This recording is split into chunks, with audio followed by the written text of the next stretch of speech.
भारत की बात में आज हम लोग नए एपिसोड के साथ आए हैं। पॉडकास्ट नया है, स्वरूप भी नया है और आज हम कोई सामाजिक मुद्दों पर बात नहीं करेंगे।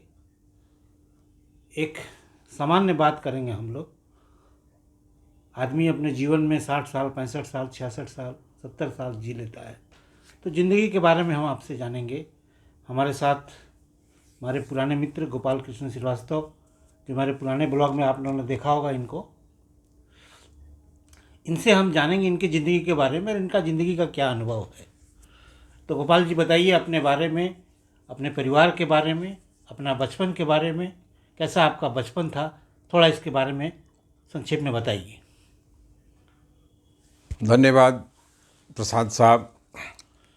ये कहने को तो बहुत सरल है किसी से पूछना कि बताइए आप अपनी ज़िंदगी के बारे में, कैसी रही आपकी ज़िंदगी, बचपन कैसा रहा, जवानी कैसी रही, फिर अब उम्र दराज होने के बाद आप कैसा ज़िंदगी जी रहे हैं।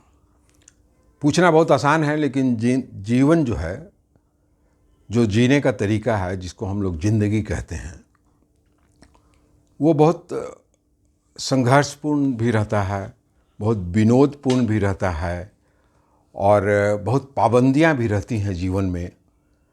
अब उन सब चीज़ों को झेलते हुए जीवन जीना पड़ता है और ये बहुत आसान भी नहीं है।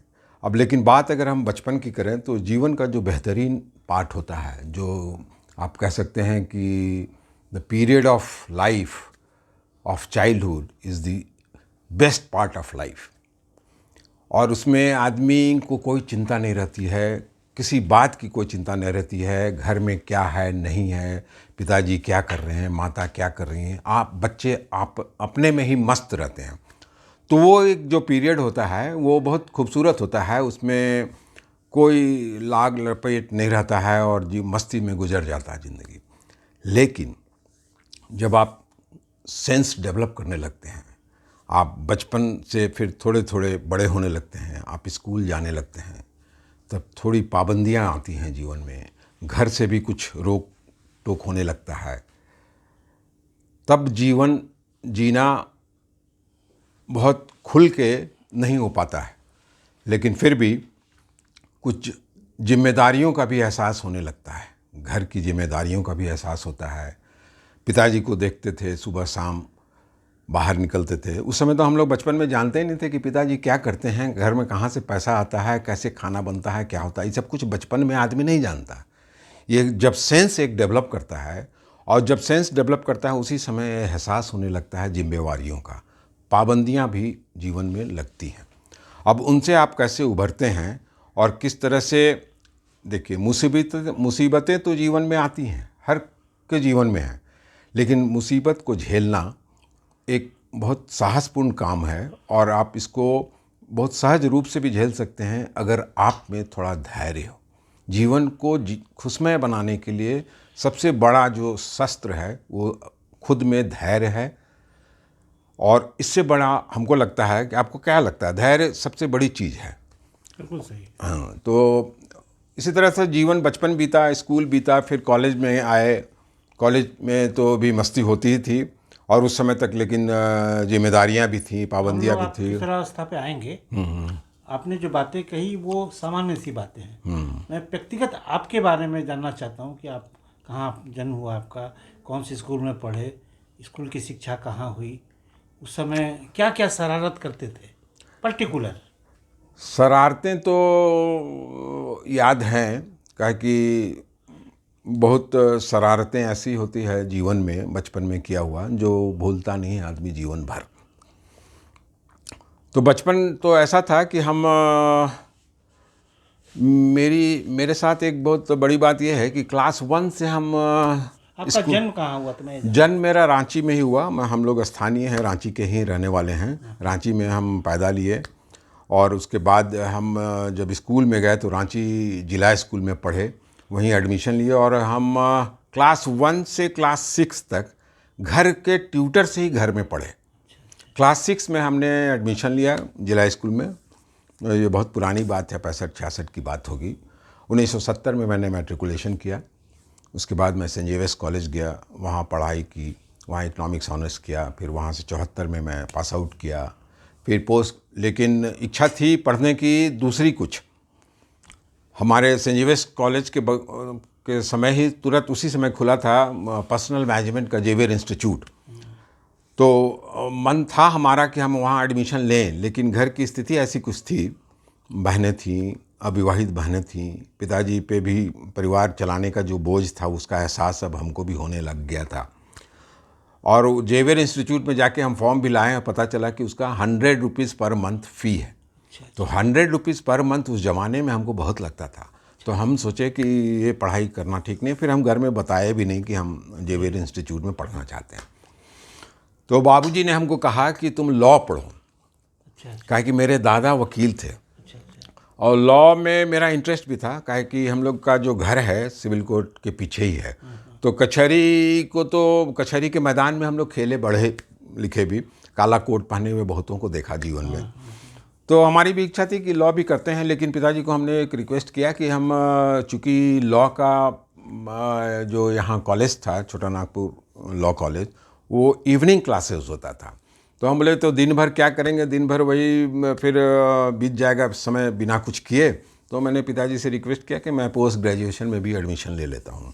फिर हमने इकोनॉमिक्स में पीजी में एडमिशन ले लिया। दिन में पीजी का क्लास करते थे, शाम को घर लौटते थे, माँ कुछ नाश्ता पानी भात वात खिला देती थी। उसके बाद फिर शाम को इवनिंग लॉ कॉलेज चले जाते थे, फिर 8-9 बजे लौटते थे।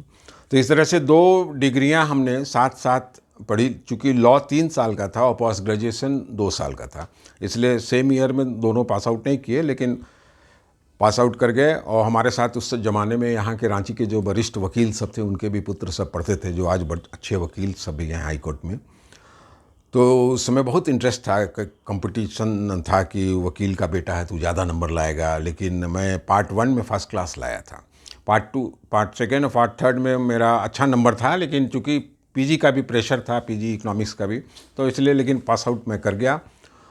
और कॉलेज लाइफ तो इस तरह से ही बीत गया। और कॉलेज में बहुत सारे मित्र हैं जो आज भी हैं, और कभी कभी हम लोग बात भी करते हैं। अभी तो कॉलेज के मित्र, स्कूल के मित्र से मिलना तो बहुत कठिन होता है, सब लोग इधर उधर चले जाते हैं, डिसलोकेशन हो जाता है। लेकिन बहुत सुखद घटना अभी तुरंत की है, बताते हैं। पिछले हफ्ते एक मेरे मित्र, कॉलेज के मित्र से बात हुई, 40 साल के बाद उनसे फ़ोन में बात हुई, 40 ईयर्स के बाद। बहुत अच्छा लगा। वो पंजाब नेशनल बैंक में ज्वाइन किया था, उसके बाद वो रिटायर किया और अभी जमशेदपुर में ही सेटल्ड है। तो बहुत खुश हुए हैं हम लोग। और इस तरह से चली ज़िंदगी और मज़ा है ज़िंदगी में। और उसके बाद फिर शिक्षा समाप्त करने के बाद तो आदमी को तलाश रहती है एक नौकरी की। नौकरी एक ऐसी चीज़ है कि सब सिकंदर हार जाता है। मैं आप उस पर आ रहा हूँ। देखिए, ये जो बातचीत है ये फॉर्मल बातचीत नहीं है। मेरा इस बातचीत का उद्देश्य है कि हम लोग जब बच्चे थे तो हम लोगों ने कभी अपने दादा को, परदादा को ज़िंदगी के बारे में दिल से बोलते हुए न देखा है न सुना है, न आज हम लोग के पास उसका कोई रिकॉर्ड है, कोई अभिलेख है। हम लोग के जनरेशन में ये सुविधा है कि हम अपनी ज़िंदगी के बारे में दिल खोल के कुछ कहते हैं।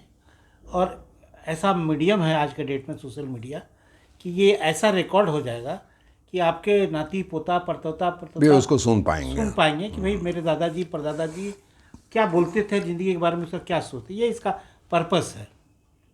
इसलिए हम लोग इसको आज बातचीत का सिलसिला आरंभ किए हैं। कुछ अपने माता पिता के बाद बताइए, नाम बताइए, क्या बातें करते थे। नहीं, मेरे पिताजी होम्योपैथ के डॉक्टर थे। क्या नाम था? डॉक्टर श्री कृष्ण प्रसाद श्रीवास्तव थे।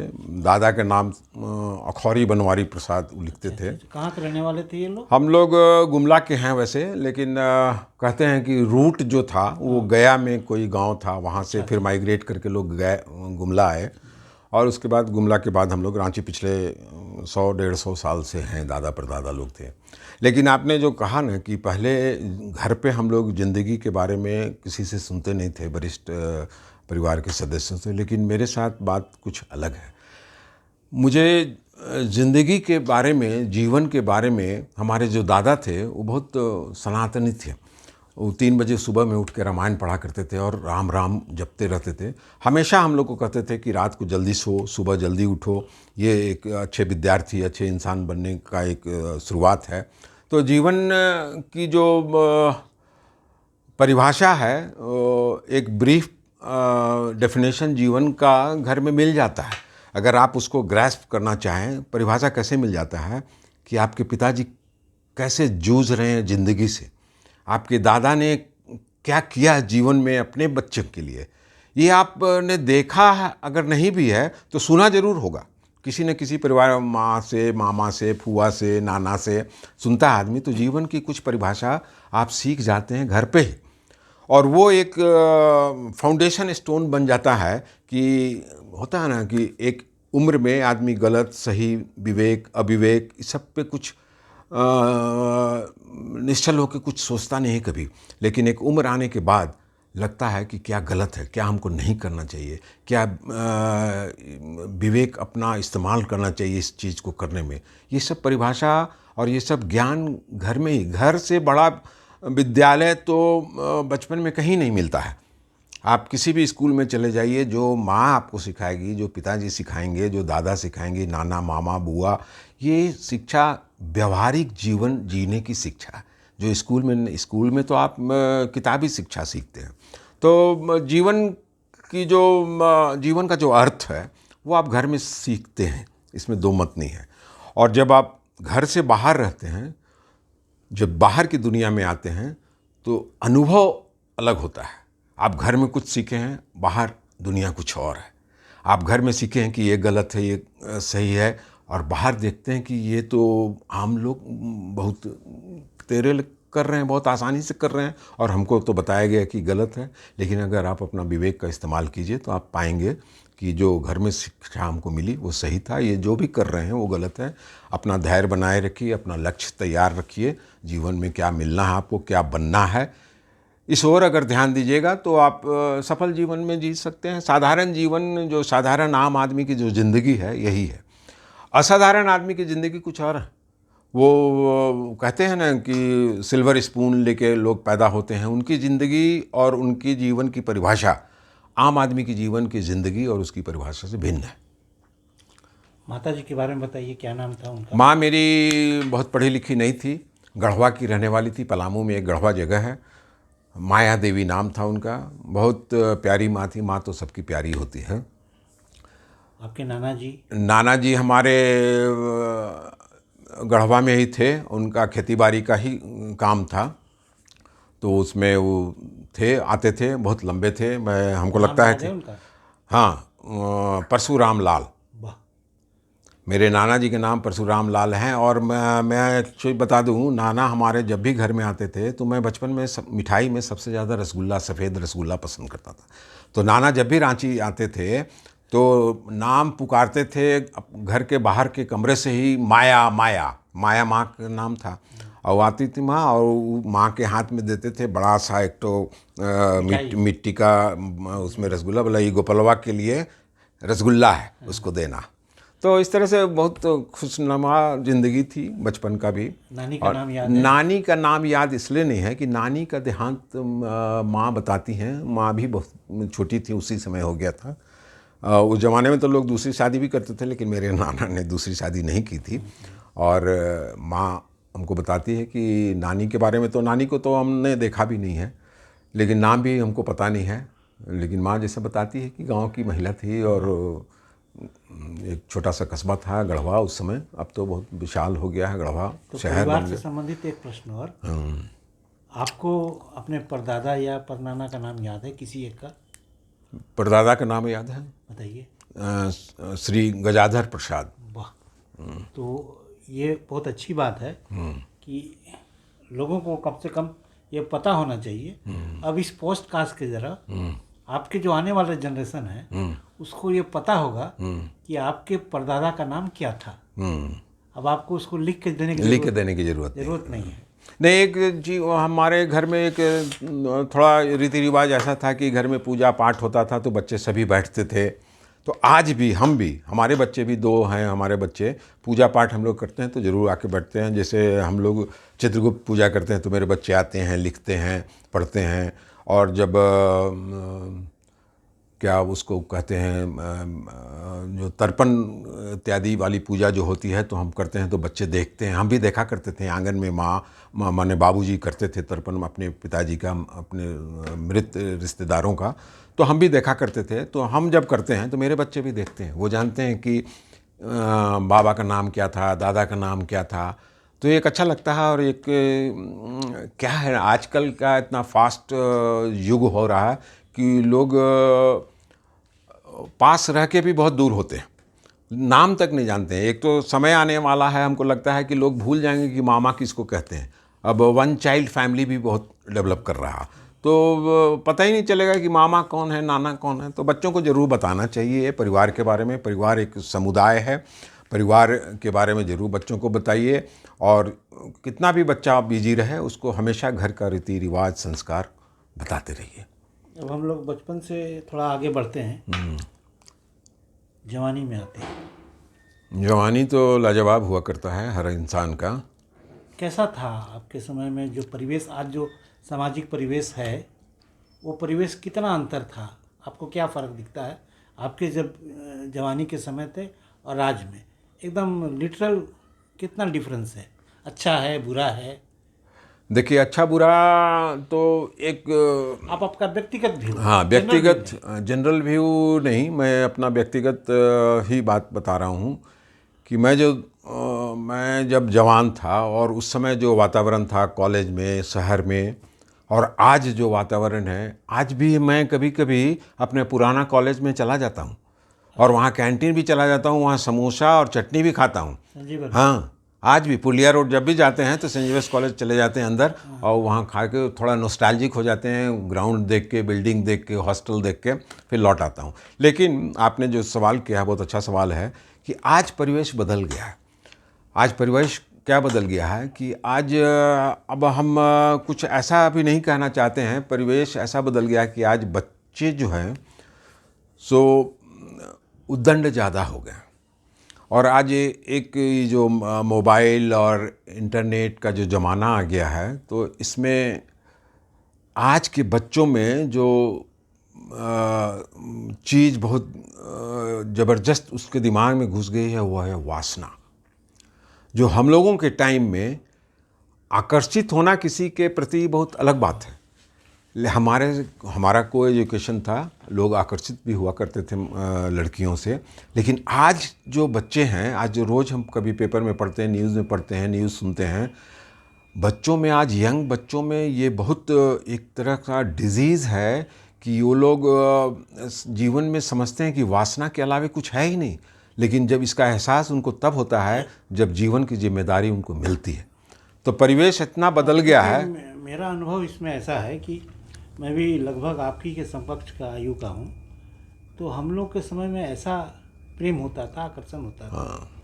लेकिन कभी कभी क्या होता है कि आप जिसको पसंद करते हैं या लड़की भी जिसको पसंद करती है, तो 2 साल तक कोई भी बातचीत नहीं हुआ, लेकिन प्रेम है। प्रेम।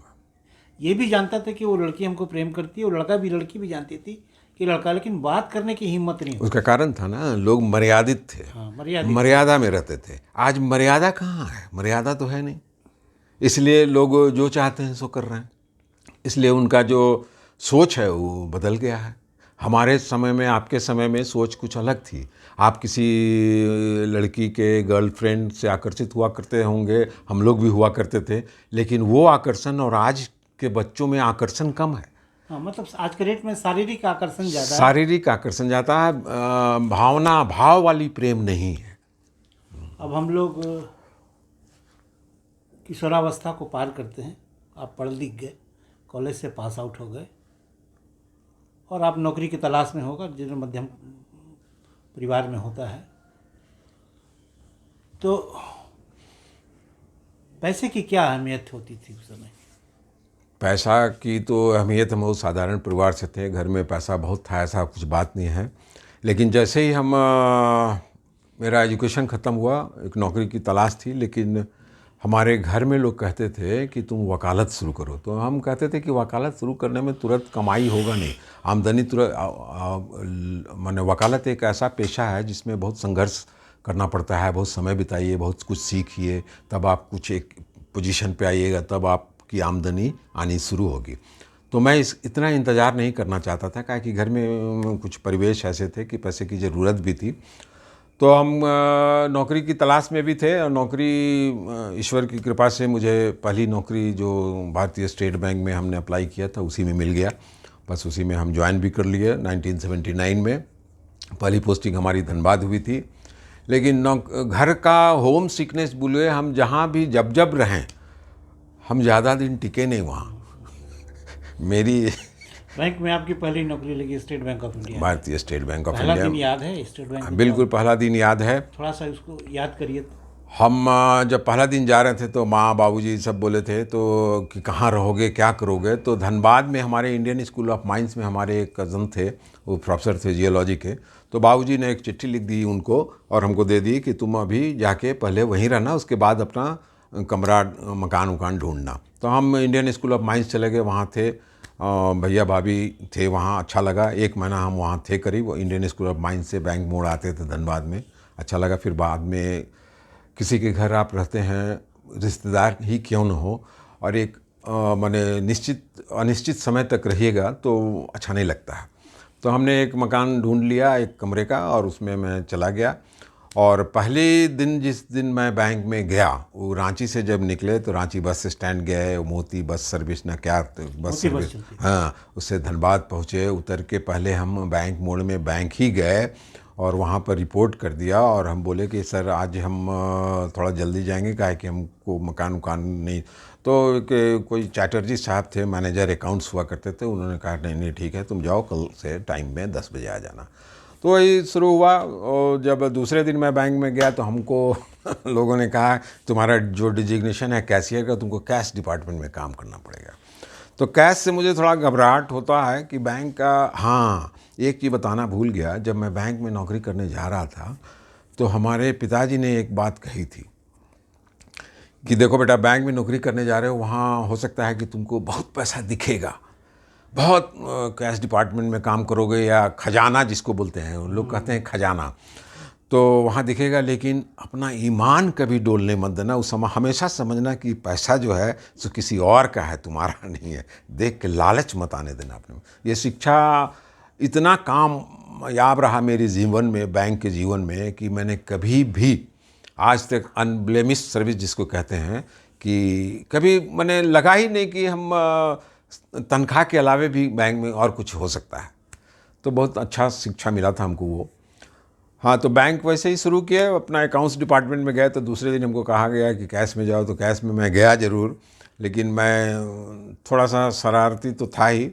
कैश गिनने के लिए दे दिया गया बंडल, तो हम अलग अलग ऐसे ऐसे करके गिनने लग गए। तो देखा कि तो लड़के से कैश में काम होगा नहीं, तो उसको हमको बाहर ले आया और ड्राफ्ट इशू डिपार्टमेंट में हमको बैठा दिया गया। वहाँ भी अगल बगल जो सीनियर लोग थे उनसे पूछ के हम काम सीखे। फिर धीरे धीरे वैसा ही समय बीतता चला गया।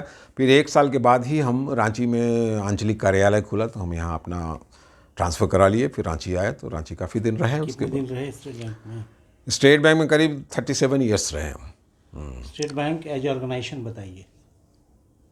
स्टेट बैंक एज ऑर्गेनाइजेशन तो एक्सेलेंट इन द सेंस कि मेरे जैसे साधारण घर से आए हुए, साधारण ही शिक्षा बोलिए, बीए एमए पास करने के बाद कोई तो टेक्निकल प्रोफेशनल एजुकेशन है नहीं। अगर आप बैंक में गए तो तनख्वाह भी उस ज़माने के हिसाब से, अगर इकोनॉमी को देखिए तो उस ज़माने में जो पैसा मिलता था काफ़ी था। आपको हमको अपनी पहली सैलरी याद है, 545 रुपया हमको मिलता था, और हम उसमें 15 दिन में 1 दिन रांची आते थे और 200 रुपया माँ के हाथ में दे के जाते थे। कितना बेसिक पे था आपका? बेसिक पे तो हमको अभी याद नहीं है क्लरिकल पीरियड का, लेकिन जो ग्रॉस सैलरी पहली बार मिली थी वो 545 रुपये था। तो इसलिए था 545 कि चूँकि हम मिड ऑफ द मंथ में ज्वाइन किए थे, 17 अप्रैल को ज्वाइन किया था हमने, तो नेक्स्ट मंथ निश्चित ही कुछ बढ़ा हुआ पैसा मिला होगा तनख्वाह के रूप में।